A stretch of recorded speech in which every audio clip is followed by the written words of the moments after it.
Okay, so the gong has been rung, so I think we're ready to officially get started. So hello, good afternoon, everyone. Please come on in, stand anywhere you like. Thank you for being here. So yeah, welcome and good afternoon. I believe you all know me by this point, but my name is Neda, and I have the privilege of serving as director of the Open Gov Hub. And have been here for a few years now. And we're really excited to have you today for our annual open house. So this is a tradition that we started last year and just invited our kind of member community to help get to know each other and kind of break the ice and learn more about what people were working on. Come on in if you're comfortable with it, feel free to fill the room in. And this year we wanted to also open this up to friends of the hub. So, partners and friends in a variety of ways. So really the purpose of our event today is to kind of reflect a little bit on where we've been as a community and think about where we're headed. And I think I can speak for many of us here in saying that 2017 has been a really exciting year for our community. We've been able to grow in a number of different ways. Both in terms of our actual membership and having new organizations join us, but also I think really in terms of our culture and kind of constantly finding new ways to connect people to support one another. So really we're excited to showcase that today in a variety of ways. And I'm excited to be talking as little as possible and really giving everyone the opportunity here to get to know each other better. So just a very quick introduction to kind of set the stage. I wanted to reflect a little bit again on what we focused on, especially this year so far. But even before we do that, we wanted to share a quick little resource we put together recently, especially for our friends who are coming from outside the community. So oftentimes, people will ask us, like, who makes up this network of, we often tell people 40 organizations, over 200 people are part of this network now, but kind of who's part of this community. So I would love to encourage you all to just grab this little infographic we put together. It's up at the check-in desk when you came in. But it basically just tries to give you a general sense of some of the trends that are here. So for example, we, the majority of our member organizations, over 75%, are considered full members, which means that these are organizations that have people working out of the space on a regular basis. But we've also had a pretty big growth in hot desk members of a huge variety, big and large organizations who come to visit us on a part-time basis, but many of whom are still really actively engaged in a lot of our collaboration activities that we'll talk more about. And another interesting, I think, fact to kind of know about is that we were prepared for this, yes.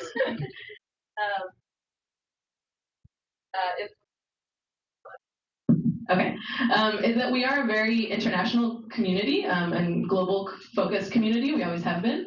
But at the same time, we're starting to move into exploring those connections between US focused and internationally focused work around open government themes. I'll talk a little more about that too. But anyway, this little infographic, please grab one, take a look. We'll post it on the website soon. But it just gives you a sense of some of the trends in our growing community. And the other thing I just want to highlight quickly, hopefully for our members, you're not sick of hearing me talk about this yet, but we kind of coined this idea of a collaboration toolkit this year, which is a big suite of activities, about 20 different activities that we've been organizing and experimenting with in order to help our members better get to know each other as individuals and organizations, and really just explore ways that they can work together and support each other. So there's a huge number of different activities that fall under that, but these are kind of the 5 key highlights. And we have tables set up for each of these activities. So in just a little bit, you'll have a chance to start to mingle and get to know who are the people that are leading each of these activities. So I'll just leave it at that. And then next, I want to invite Christy up, our Hub Associate, to talk for just a second about some of the exciting trends that we've been seeing when it comes to growth and change in the community based on our member surveys. So, all right, hello everyone. just to forewarn you, I'm a little bit frazzled today because I just got back from vacation in Florida yesterday, which was a really great idea to go. So just bear with me a little bit. So we have been doing surveys here at the Hub for about a year now. And lately we've been including a lot of questions about collaboration activities. So as you can see, in the past year and a half, the amount of Hubbers who, that's what we call everyone here, who collaborate has grown 7% to now about 77% of Hubbers collaborate with other Hubbers from different organizations. And these are collaborations that happen about 25% are once a week. So it's not just like a one-off, like once a year collaboration. These are continuous collaborations between organizations here. And the second part I want to draw your attention to is, so we kind of separated our collaboration activities into three main buckets. So it's like community building activities, collaboration activities, that's like working groups and Skillshare guilds. And the last one is change activities. So those are like joint proposals, innovation sprints. So as you can see from Q1 of this year to Q2, the amount of activities that we've had has grown not exponentially, but grown a lot. So we have about 50 activities just in Q2, so it's about 4 activities a week. So it keeps us quite busy. And then the last thing I want to show is we have top Hub collaborators. So these are member organizations who are having a lot of organizations collaborate with them. So the top Hub collaborator is Global Integrity with 45% of collaborations. And no, I know it does not include Netta and I, even though we're technically Global Integrity, so this is just Global Integrity itself. Open Government Partnership has 29% of collaborations. Feedback Labs has 29% of collaborations. And Development Gateway has 39% of collaborations. And then again, one of the questions that we've been asking in this survey is, do Hub members feel a sense of collective identity? Do they identify with Open Gov Hub as well as with their organizations? And since the beginning of 2017, when we started to do these collaboration activities, that number has grown about 20%. So that's pretty awesome. We want to keep that number going. Yeah. Thank you. So actually, I'm going to keep you in suspense for a minute. I just want to hand it over to Jean-Louis now to just say a word of welcome and comment on what we've been up to lately. And we're very happy and thankful to have him and Nathaniel here as well. So just kind of representing, I think, the past, present, and future of the Open Gov Hub. So Jean-Louis. Thank you. First of all, I want to pay my respects to the George Washington of the Open Gov Hub here, the founding father, and I was kind of a godfather, but the idea was really Nathaniel's, and maybe you can say a few words about what you've seen over the years. I think that what Neda and Christy have just said is really the beginning of the realizations of the vision that Nathaniel and to some extent I had when we started this, which is that because shared workspace is nothing new, but shared workspace with a theme is new, and we were hoping that the collaboration, by the fact that people are struggling with similar problems, could really create new ideas, could create new things. And up until the very active management by Neda and Christy, the only thing I always pointed to as a sign of something that happened because of the hub was the creation of feedback labs, because that really was something that was facilitated by the close geographic proximity of various people, and I must say that what the groups that started feedback labs have done, and what Dennis and his team have done has been really extraordinary. But so far, we only had one real example, and now, to a large extent, because of the work of Neda and Christy, then you've seen that we have all of these activities. and hopefully these working groups are going to lead to more substantive collaboration, people beginning to think of each other as partners when they prepare a proposal, to think of each other as sources of ideas, of experience, of knowledge. And I think that we're not quite there yet.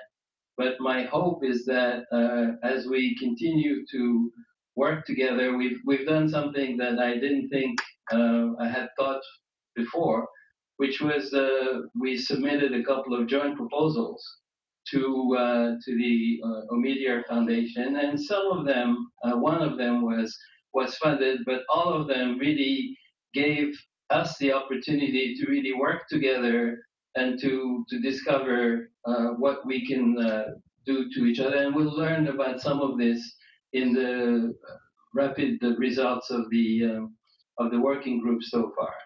So going forward, I hope that we, maybe next year we will have some examples of joint submissions, joint bids that have been successful. And another thing that I think we should be doing is really create some internal sports leagues to have people really get Oh, you'll get that. get to know each other by playing ping pong and doing things like this. I have discovered lots of things about people I work with every day by seeing them playing ping pong.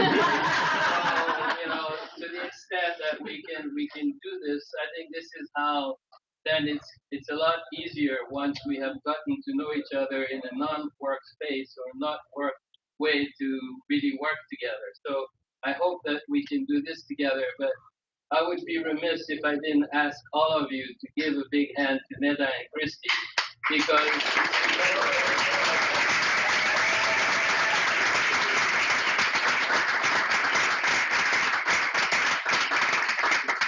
now, sir, George. No pressure. I didn't think I was supposed to say anything. I just heard there was free food. So. I know a lot of you, but not everybody on the panel. I now work in development institute. I used to run global integrity. I have nothing truly useful to say except it makes me very proud, not of myself, but of everybody here, both previous Hubbers and current, who have built this community. I think we designed it, if you can even call it that, without a roadmap, excellent, because it needed to be an organic thing that stuck for its own reasons and stood on its own 2 feet. So there was not, there was no big strategy document sitting on someone's hard drive. There wasn't a big work plan, a log frame for how this was supposed to work. It was kind of a set of instincts, probably fueled by booze and other stuff.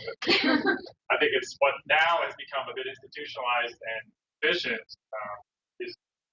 is that way because of a lot of people really leaning into it, both in this room and not in the room. So just, I would say, be really proud of what you all have built here. Looking around, Ricky and I took a road trip 5 or 6 years ago up to the Rust Belt in Pennsylvania to try and find, for pennies on the dollar furniture for the first hub location, which was in DG's old office. And of course we didn't find it. We had bad food. But to come from there to this, I think it's just, there's some very cool journey and success to be celebrated. So I have nothing else but to celebrate. I mean, all of this. Thank God I'm not here. I wouldn't have thought it's awfully impressive.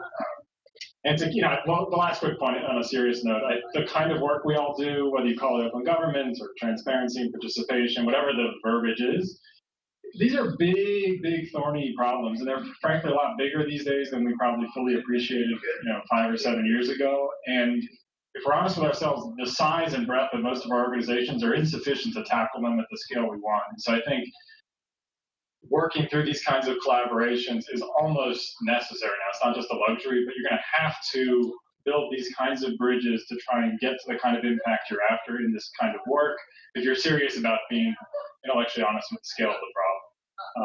None of us as organizations of 6 or 12 or 20 or even 50 people or 100 are going to be able to get to the kinds of transformative social change we're after. It's going to happen when groups of 200 and networks of 2,000 mobilize around some themes and mobilize around action. So I would take some of these data seriously and really try to look at them. Thank you, guys. Can I invite you all? I know it's a bit strange, but please come have a seat on the floor. We like to get cozy here, and whatever you're comfortable with, but would love to have you guys come in. Thank you, John Lee. Thank you, Nathaniel. Thank you, Christy. Just moving right along. Yes, please get cozy. I just want to spend a second talking about a couple things we have coming up to get excited about. And then we're going to have short presentations from our working groups. And then we'll take a break for food and kind of meeting and mingling around the tables and reconvene a bit later. Thank you guys, such obedient students. First off, I'm going to ask our new community catalysts to come on up so I can introduce you. Please. Okay, awesome. So pop quiz, this is really just mainly for members, but who here has heard the term community catalyst by this point?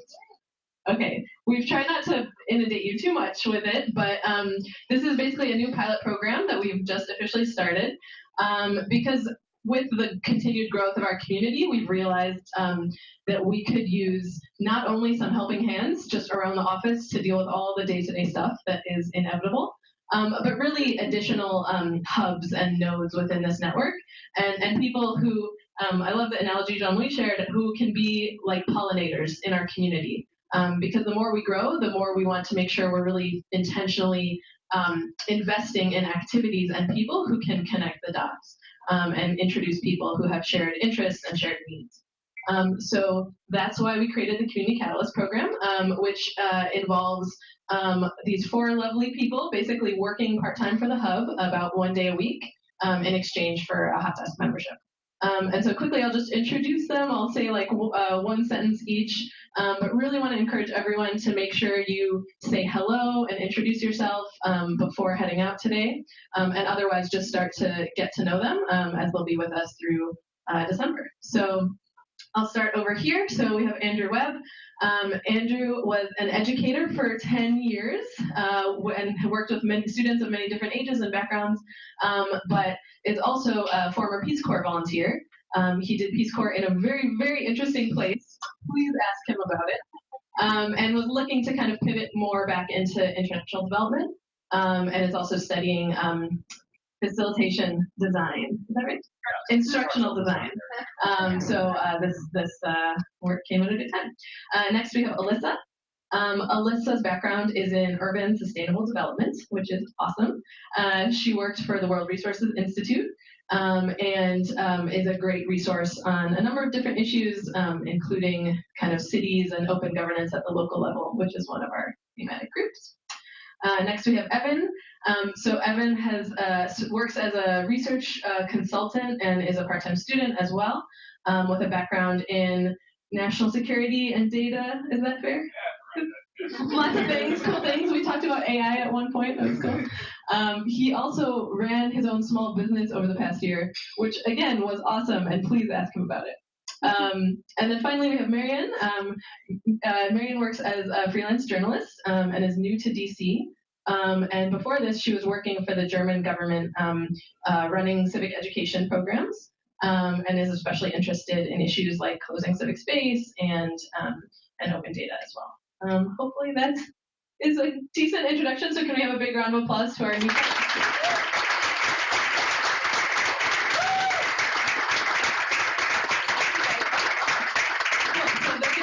out at the welcome table, ironically. That's going to be right over there in a minute when we break. But the next part of our program, just quickly, a couple more things to look out for that you'll hear more about from us soon. So our team has been growing. We're bringing on a new full-time Hub Fellow soon as well. We're really excited to be launching this new program on global lessons for American democracy. So basically bringing a variety of international activists to speak to American democracy advocates and journalists about different experiences they've had with closing government. So very cool and excited about that. Doing some Slack. We've talked about it for a long time. We'll finally get on it and other things. But the next, oh yeah, and just one quick note too for those of you who are coming from outside, just a reminder that there's a ton of different ways to get connected to this community beyond just membership. Whether it's coming to do a one-time brown bag or facilitating a workshop series for members, lots and lots of different ways, or of course just hosting your own event in the space. Please do get in touch with us for all those things. Okay, so we're a little behind schedule, but we'll manage. So this is what we have planned for the rest of the evening. Next, we're going to move into really short, just couple minute updates from the 4 working groups we've had throughout this year. And then we'll break for about a half hour so people can mingle and grab food and visit the 4 stations that we have set up. And then lastly, we'll reconvene for 3 short Ignite talks and a very fun Jeopardy game. And then we'll be wrapped up. Okay, so the next item, I'm going to invite Amelia to come up. Yes, you're right there. Who's going to be representing our open data working group.